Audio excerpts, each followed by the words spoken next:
Assalamualaikum warahmatullahi wabarakatuh. Saya Deni Anggaraini Ayu Lestari dengan NIM 034. Di sini saya akan menguraikan secara singkat tentang soal usul fikih. Yang pertama ada bagaimana status hukum penggunaan fasilitas umum yang berbayar. Jelaskan dengan metode ijtihad yang sudah diajarkan. Apakah dengan memakai kias, istishhan, istishab, istislah, atau yang lainnya?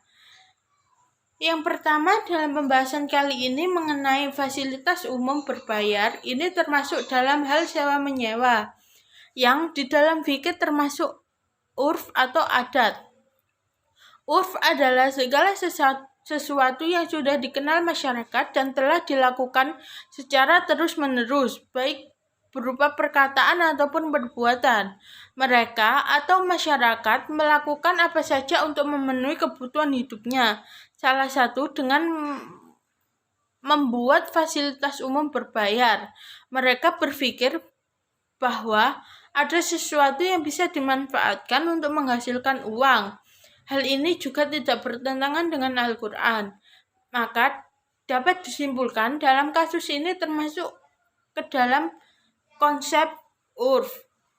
Yang kedua, bagaimana status seorang suami siri yang sudah lama tidak mengunjungi istrinya, kemudian ia kembali pada saat istrinya sudah bersuami dan suami barunya berstatus suami sah di mata hukum.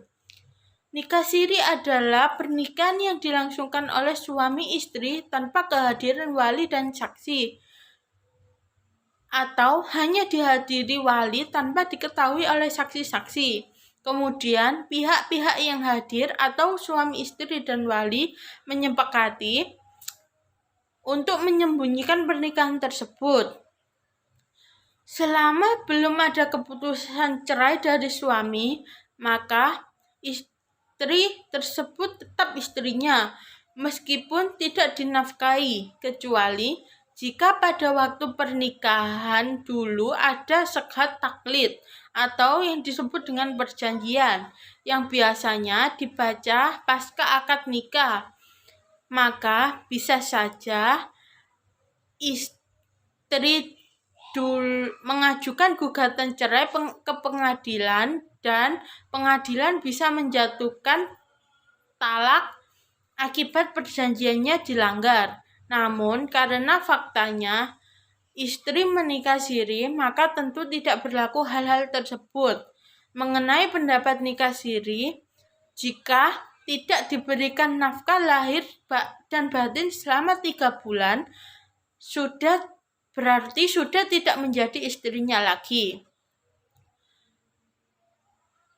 Mereka menganggap pendapat yang belum dipertanggungjawabkan ini, kecuali nikah siri yang tidak dalam bingkai syariat. Cara ini pada dasarnya sejalan dengan pandangan fikih.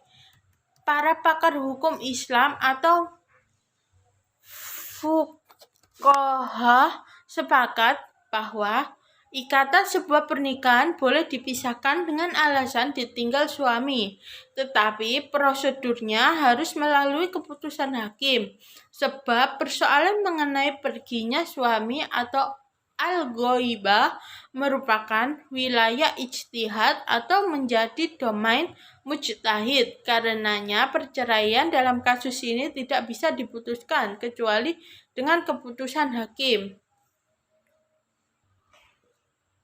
Dan yang terakhir mengenai uraian contoh dari maslahah mulghah dan jelaskan mengapa disebut maslahah mulghah padahal sudah mulghah.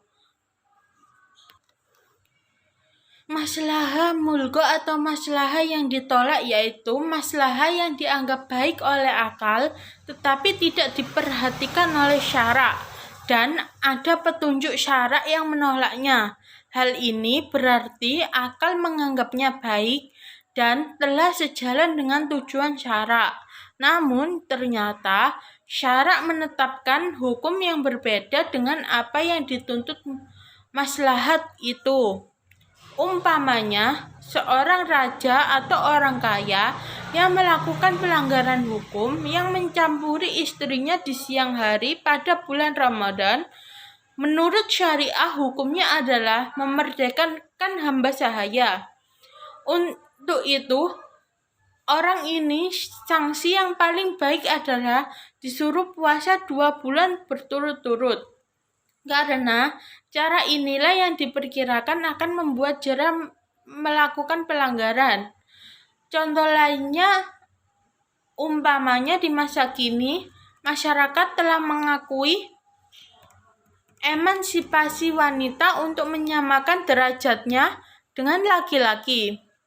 Oleh karena itu, akal menganggap baik atau maslahah untuk menyamakan hak dalam memperoleh harta warisan.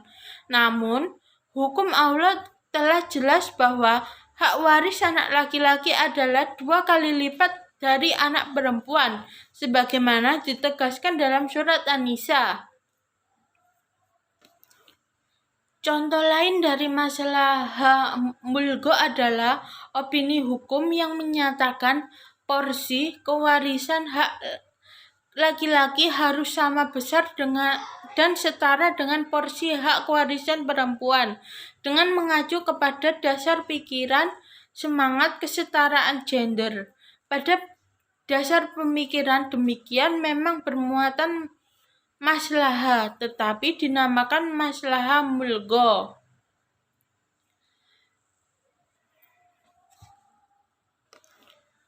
Sekian jawaban singkat dari saya. Terima kasih. Wassalamualaikum warahmatullahi wabarakatuh.